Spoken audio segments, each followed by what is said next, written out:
Hey, Gopher fans, welcome to another edition of Gopher Talk. It's presented by Affinity Plus, committed to the safety of their members, employees, and communities during this time. Learn more at affinityplus.org. I'm Mike Grimm, voice of the Golden Gophers, and Golden Gopher defensive end Boye Mafe joins us now on Gopher Talk. Boye, good to see you. And how much of a challenge has this been the last, you think about 6 months here, where you couldn't be around your teammates. Everyone was in isolation. There was no spring ball after 3 practices. It looked like the season wasn't going to happen. Finally, here we are on game week. What's this 6-month stretch been like for you and your teammates? It's been very challenging, but I feel like it's actually brought us all together.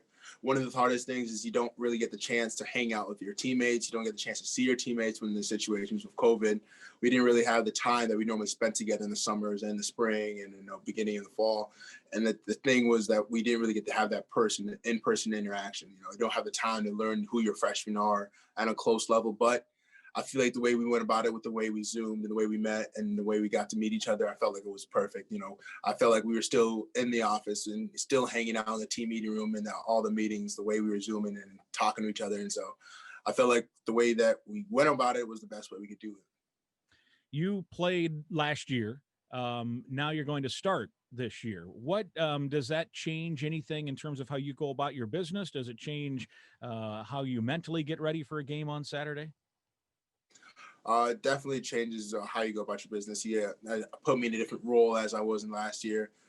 Last year, I learned a lot from the older guys in the room, like Carter Coughlin, and it really showed me what ways that I should be ready to prepare myself. And honestly, using that as a backboard to basically learn what to do and carry myself, it's helped me a lot. And talking to him and still reaching out to him, it's taught me a lot of things to make sure of how to carry myself and what ways to carry myself.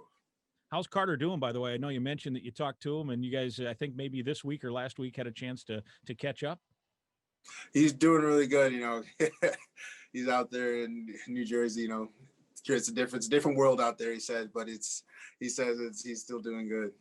Now, when you mentioned kind of a different role. Last year, you played mostly on pass rush situations, and there were even times, right, Boye, where you were lined up as a tackle to utilize that speed in the middle. I would assume, although we don't know, and you may not want to let the cat out of the bag in terms of what your role will be, but that you'll be on the outside most of the time now as a regular every down defensive end. How does that change, and what's the challenge now of you can't just be a pass rusher. You also now, as an every down guy, need to also stop the run and force it back inside or contain or whatever your responsibilities might be. It's definitely changes in the roles, as you said. Last year I was in a different position, and now playing as I am now, it's definitely something that I had to get used to. It's something that I've been groomed to learn, and something I've been, through the time of being here, that I've been groomed through my coaches and learning different things and learning about how to play the game and basically bettering myself. I feel like they put me in a position to be able to play this. Let me ask you about your new defensive line coach, Chad Witt. What's he been like? He's one of those coaches that really preaches that what he preaches. He acts how he preaches. And it's something that he really has a bit deep care level for everybody in the room. He's a person that he will show his heart. He'll show how he feels. He'll show you that he really cares. And that's something that I love about him, honestly. The fact is, like, you get the real Coach Wilt when you were hanging out with him. When you were in the room with him, he's going to show you exactly who he is. And then that's one thing I love about how he coaches us. And you can always know what to expect, and you know what you're getting with him. And he really has a deep care level about the game and about us and everybody in the room. All right, you mentioned Minnesota. It's your home state. Take me through your process of why you decided to stay home. You had opportunities if you wanted to leave the state and play college football. You could have, and you chose to stay home, play in front of your family. What was that decision like, and why did you make it that way? I decided to stay home personally because I felt like, it was kind of in a weird position for me. Obviously, when I was getting recruited, Coach Fleck had just got the job, and he only had, 2 weeks to recruit me.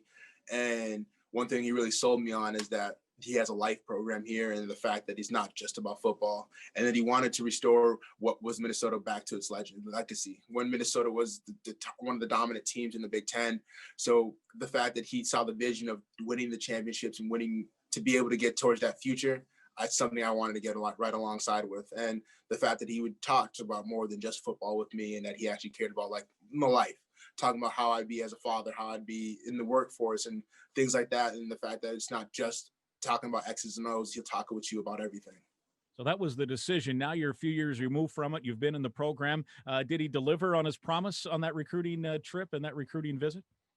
Yeah, I mean, he offers you have the endless opportunities in this program. No matter what type of field you want to get into, no matter what you want to do with your life, you can find he'll find an avenue and find a way for you to get into that field or whatever you want to do with your life. And the thing is, I think that is amazing that he's taught me so much about myself that I didn't realize.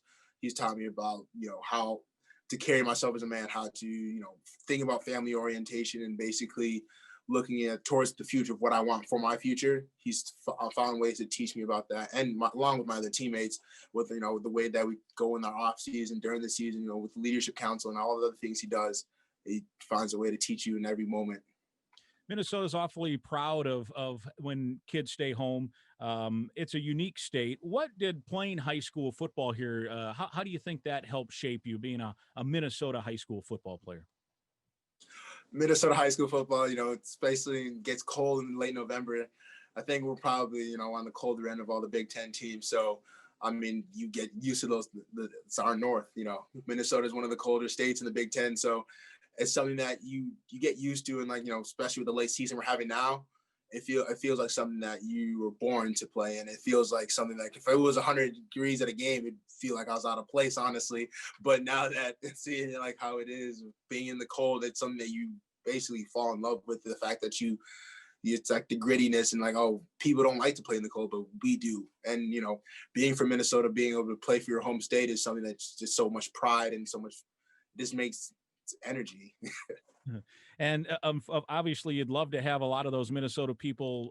You'd love to have 50,000 in the stands, but because of the circumstances, it sounds like that you guys will all be able to have a few family members at least to watch. How important is that to at least have a few people in the stands to watch each of these home games? I mean, it means the world because especially with having at least your family there to be able to watch you. It's something that, everyone has their family. That is something that for me, I'm very family oriented, and I'm glad I'll be able to play in front of them and be able to see them in the stands. So it means the world that at least that I was able to have my family come and watch me play. All right. He is Boye Mafe. He is from Hopkins High School. He's a Minnesota kid. This has been Gopher Talk presented by Affinity Plus, committed to the safety of their members, employees, and communities during this time. Learn more at affinityplus.org. Thank you, Gopher fans. So long.